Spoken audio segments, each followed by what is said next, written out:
Welcome along, fellow time travelers. This time around, we're going to talk about the inspiration from French flats in designing the Dakota. Before I begin, please like and share the show and subscribe to my channel and hit the notification bell. Now let's begin our journey. At the behest of builder Edward Clark, Henry Janeway Hardenbergh, the architect behind the Dakota apartment building, drew significant inspiration from the concept of French flats, a residential model that emerged in Paris during the mid-19th century. This influence shaped the Dakota's innovative design, blending European sophistication with the practical needs of New York City's affluent residents. So let's explore how Hardenbergh was inspired by French flats and the common features shared between the Dakota apartments and this architectural style.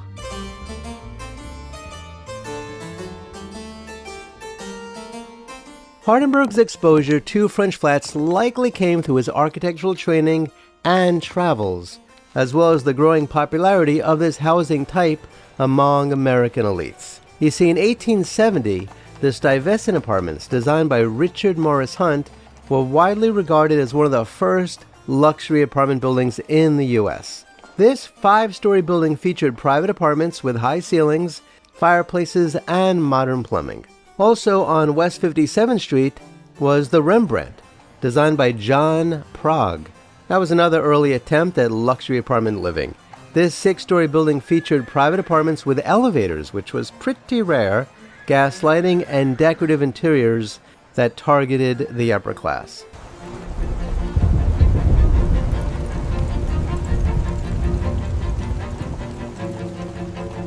The Navarro Flats, also known as the Central Park Apartments or Spanish Flats, was a luxurious complex of 8 apartment buildings constructed in the 1880s. The 13-story buildings featured ornate, Spanish-inspired architecture, large duplex apartments with up to 7,000 square feet, and a central courtyard, and of course it catered to the wealthy. But it wasn't just New York, don't you know? Initially a hotel, the Pelham on Tremont Street evolved into one of Boston's first apartment hotels, catering to wealthy residents. By the late 1860s, it offered furnished apartments with private baths and steam heat, drawing inspiration from French flats.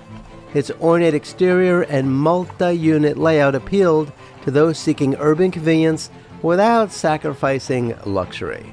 And of course, let's not forget that Edward Clark and Henry Hardenbergh had previously built the Wyoming and the Van Corlear apartment buildings in Midtown Manhattan. Interestingly, it is the fact that the Wyoming had the name that it did in the location where it was that further destroys the bizarre myth that the Dakota somehow got its name because of its location. It didn't. Edward Clark named his building the Dakota simply because he liked the name. He wanted it to have a distinctly American name. That's it. No other reason. Trust me on this. Moving on, French flats originated in Paris as multi-unit residential buildings designed for the bourgeois, offering apartment living with the amenities and elegance of private homes.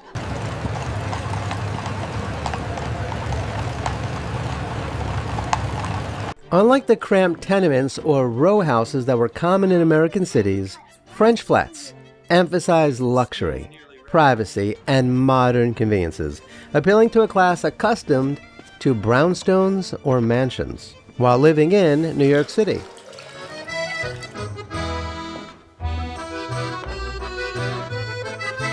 Hardenbergh, who was tasked by developer Edward Clark to create a prestigious urban residence, agreed that French flats would be a great model to elevate apartment living in New York City. And so the Dakota's design reflects their admiration for the Parisian aesthetic and functionality. The use of ornate detailing, such as the building's Renaissance revival elements, including turrets, gables, and intricate brickwork, mirrors the elaborate facades of French flats, which often featured Haussmannian influences with grand entries and decorative exteriors. Hardenbergh was inspired by the idea of transforming the apartment into a status symbol, akin to how French flats in Paris catered to the upper middle class with their sophisticated layouts.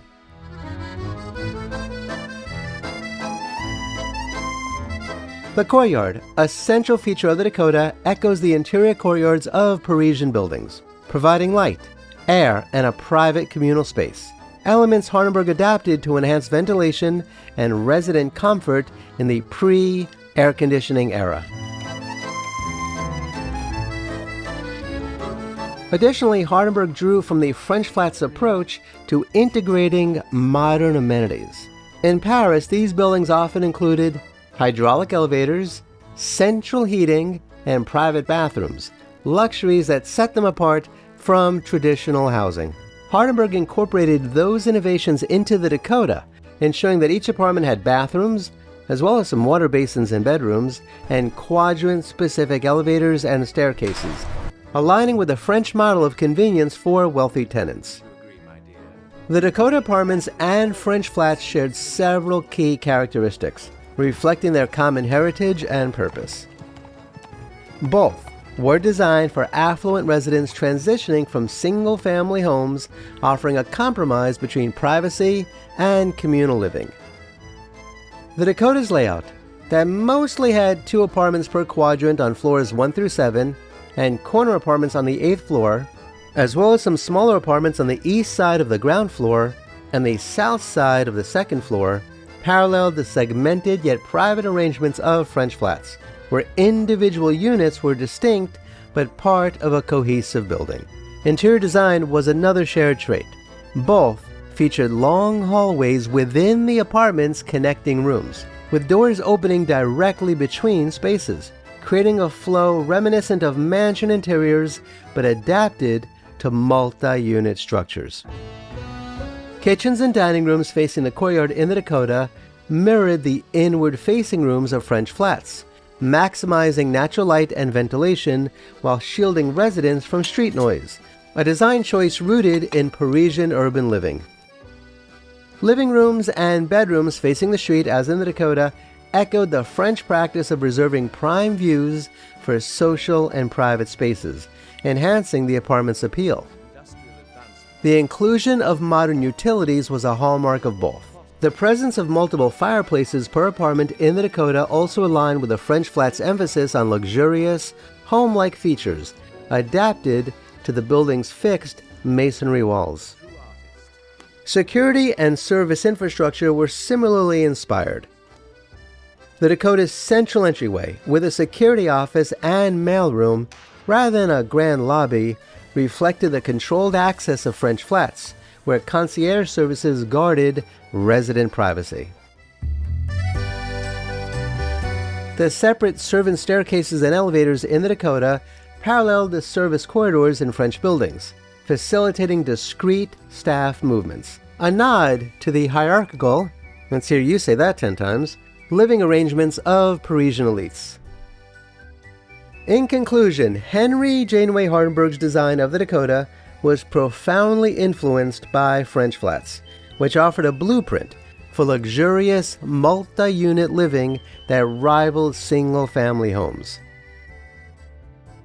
By adopting their ornate exteriors, courtyard layouts, modern amenities, and privacy-focused designs, Hardenbergh crafted a building that catered to New York's wealthy, bridging European sophistication with American urban needs. The Dakota shared features with French Flats, segmented layouts, inward-facing kitchens, advanced utilities, and service infrastructure, cemented its status as a pioneering apartment building, reflecting Hardenbergh's successful adaptation of the Parisian model when he designed the Dakota. So, what do you think of the layout of the Dakota apartment building? If you were designing luxury apartments in the 1880s for people who are rolling in dough, would you design them to look like that? You know I would. Please share your thoughts in the comments below. Kindly remember to like, share, and subscribe, and hit the notification bell. Please check out the links below to learn how to support my research and productions. This channel is sponsored by CampfireShop.com. Do me a favor and check them out, and buy some awesome candles, herbal supplements, teas, and more. Kindly be kind to all of our fellow Earthlings, and please do not harm them. And do yourself a favor and go to a local shelter and adopt a cat or a dog or both. You and they will be very glad that you did. Until next time, I wish you safe travels on all your journeys.